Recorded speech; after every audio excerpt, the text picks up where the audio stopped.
सभी साथियों को सबसे पहले हर्ष शिकारा की तरफ से राम राम। बहुत सारे साथी पूछते कि हर्ष भाई आप कितना पढ़े हुए हो।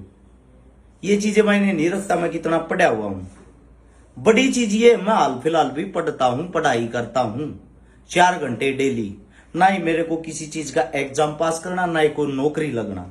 समाज को जागरूक करने के लिए मैं पढ़ाई करता हूं। आइए आपको छोटा अपना पुस्तकालय भी दिखा देता हूं। इसके अंदर सबसे पहले तो आपको जड़ी बूटियों से रिलेटेड किताबें मिलेंगी, आयुर्वेदा से रिलेटेड।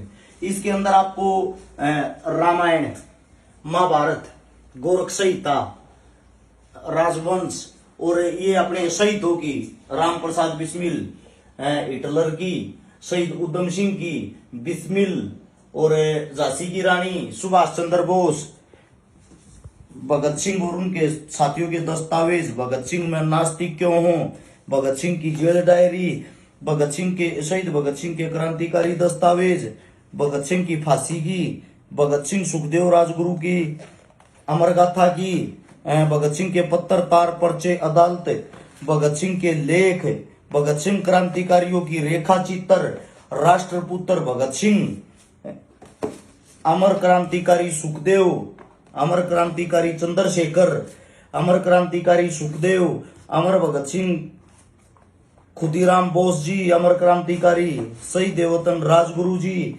शहीद उधम सिंह जी, बटुकेश्वर दत्त और क्रांतिकारी आंदोलन। इन सभी से अलग मैं आप सभी साथियों को दिखा देता हूं। मेन चीज बाबा साहब भीमराव अंबेडकर द्वारा लिखा गया भारत का संविधान, इससे भी फिर मोटी आ जाएगी। बाबा अंबेडकर द्वारा लिखा गया भारत का संपूर्ण संविधान। और आप सभी साथियों को मैं बता देता हूं, ये जितनी किताबें मैं आप लोगों को दिखा रहा हूं, ये ज्यादातर किताबें लगभग मेरे याद हैं, यानी कि ये सब मैंने पढ़ रखी हैं। इन सब के अंदर से मैं एक दो बार निकल चुका हूं, फिर भी मेरे को कुछ तलाश करना है, मैं पढ़ने की कोशिश करता हूं। और आप सभी साथियों को एक बात और बता देता हूं, पढ़ने लिखने की कोई उम्र नहीं होती। और पढ़ना आपका जो है वो एक खाली नौकरी के लिए, रोजगार के लिए जरूरी नहीं होता, समाज के लिए पढ़ना बहुत जरूरी होता है, ताकि आप समाज को कुछ न कुछ अपनी तरफ से, देश को। मुझे पता है कुछ लोग मेरे विचारों से सहमत नहीं है, मेरे को गालियां भी देते हैं, मेरी फैमिली को भी गालियां देते हैं, लेकिन उन चीजों से मेरे को कोई फर्क नहीं पड़ता। अगर कोई आदमी मेरी बात सुन के मेरे को गालियां दे रहा है, मेरे को सुनने में अपना समय नष्ट कर रहा है, तो इसका मतलब कहीं ना कहीं मैं उसका ध्यान तो अपनी तरफ केंद्रित कर रहा हूं ना। वो मेरी बातें तो सुन रहा है, आज नहीं तो कल, कल नहीं तो परसों वो अपनी भावनाओं से और मूर्खता से बाहर निकलेगा, और बाहर निकल कर वो एकदम इस सच्चाई को, अच्छाई को जानने की कोशिश करेगा।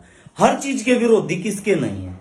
भगत सिंह के भी विरोधी हैं, सुखदेव के भी विरोधी हैं। आते ही शिक्षा भी देंगे, ये बाबा साहब क्यों लगा रखे हैं?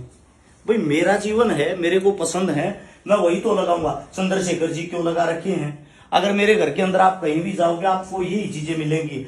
ये सुभाष चंद्र बोस जी क्यों लगा रखे हैं, विवेकानंद जी किस लिए हैं? मैं आप सभी साथियों को बता देता हूं, आप सभी को पढ़ो, सभी के विचार देखो, और उन विचारों में से, जरूरी नहीं सभी के विचारों से आप सहमत हो, लेकिन कुछ न कुछ चीजें आपके जीवन में जरूर काम आएंगी अपना ज्ञान बढ़ाने के लिए। और दूसरी बात, मेरी एक आदत सी होगी, 4 घंटे अगर मैं नहीं पढ़ता तो मेरे को नींद नहीं आती।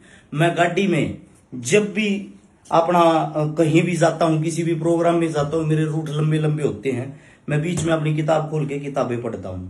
जब तक पढ़ता रहता हूं जब तक किसी प्रोग्राम में ना पहुंच लूं, मेरे को मजा आता है। मेरी आप कोई भी स्पीच सुनोगे, हर स्पीच में आपको ज्यादातर अलग बातें मिलेंगी, हर स्पीच में आपको उन्हीं चीजों से जुड़ी हुई बातें मिलेंगी। अगर कोई भगत सिंह का प्रोग्राम है तो भगत सिंह की मिलेंगी, चंद्रशेखर का प्रोग्राम है चंद्रशेखर की मिलेंगी, बाबा साहब का प्रोग्राम है तो बाबा साहब की बातें मिलेंगी। मेरा काम ये है, जो समाज है, समाज के अंदर हर सोच के आदमी रहते हैं, सबका चेहरा एक नहीं, सबका कद एक नहीं, सबकी जुबान एक नहीं, इसलिए सबके विचार एक नहीं। लेकिन इस समाज को जोड़ के रखने के लिए आपके पास सभी के विचार होना जरूरी है। वे विचार में पढ़ने की डेली कोशिश भी करता हूं।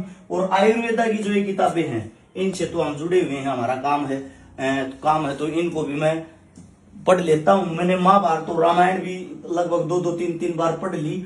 जो आदमी कहते हैं मैंने गीता पढ़ ली, मैंने ज्यादातर जो हमारी हिस्ट्री 1857 की, 1947 की, जितना मुगल काल है, चंगेज खान, ये बाबर हुमायूं, ये तकरीबन सब पढ़े हैं मैंने। अपने जितने जो राजपूत राजा हुए हैं, जाट राजा हुए हैं, यानी कि जितने जो भी हुए, गुज्जर राजा हुए हैं, महान जितनी भी महान आत्माएं, महान आदमी जितने भी हुए हैं, वो किसी के वंशज हो, किसी भी समाज से हो, मैंने सबको पढ़ने की कोशिश इसलिए की है। हर इंसान से कुछ न कुछ सीखा है कि वो अपने समाज को कैसे जोड़ के रखते थे, वे अपने समाज की कैसे अगवानी करते थे। उस टाइम संपूर्ण साधन नहीं थे, उस टाइम मजबूत नहीं थे, लेकिन फिर भी वो इंसान इतने बड़े बड़े कारनामे करके आज संपूर्ण साधन होते हुए भी वे चीजें हम सोच नहीं सकते। इसीलिए अपने बच्चों को पढ़ाओ, बहुत जरूरी है पढ़ाई। हम जब चौथी पांचवी क्लास में यार थे, मारा बहुत ज्यादा डंडे लग गया थे, मैं कोई होशियार नहीं था, खूब पिट्या करते। वे चीज जब घर के न्यू कहा करते, पढ़ लियो पढ़ाई काम आओगी, हम ना हमारे घर वाले वे टीचर मूर्ख लग गया थे। लेकिन आज के वक्त इस हाल में मैं पढ़ता हूँ, इस हाल में मैं पढ़ता हूं तो किस लिए, क्योंकि मैं उस टाइम अनपढ़ था, मूर्ख था, उस पढ़ाई को पूरी नहीं कर पाया। शायद मैं उसी को पूरी करने की कोशिश कर रहा हूं। भगत सिंह का लास्ट टाइम अगर आप याद करोगे, वो जेल के अंदर उस आखिरी वक्त भी किताबें पढ़ रहा था। बाबा साहब भीमराव अंबेडकर का अगर आप आखिरी वक्त याद करोगे, जिस वक्त बीमारी से जूझ रहा था, उस वक्त भी अपनी बीमारी से अपने आप को परेशान करते हुए, ताकि आपको नींद ना आए, आलस्य ना आए, अपनी पढ़ाई करता था। इस मारे शिक्षा जरूरी है। शिक्षा शेरनी का वो दूध है जो जितना पिएगा उतना दाढ़ेगा। किसी साथी के पास समाज से जुड़ी हुई, असलियत से जुड़ी हुई और कोई भी किताब हो, किसी भी समाज की, किसी भी योद्धा की, किसी भी चीज की हो, वो मेरे को आप भेज भी सकते हो, दे भी सकते हो, क्योंकि मैं उसको थोड़ा बहुत पढ़ने की कोशिश करता हूँ। सभी साथियों का धन्यवाद। राम राम। यही मेरी पढ़ाई थी। जय हिंद।